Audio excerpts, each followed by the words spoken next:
yomb la saxal ci Seex Baay Awal bi xalifam baa ngi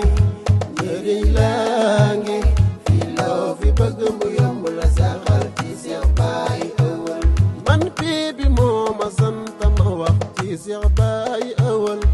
ndax sa baay lim ñi defal way la rek ka mbërëm bi xalifam baa ngi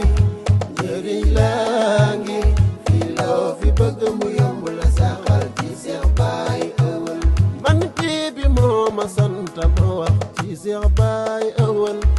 ndax sa baay lim ñi defal way la rek ka mbërëm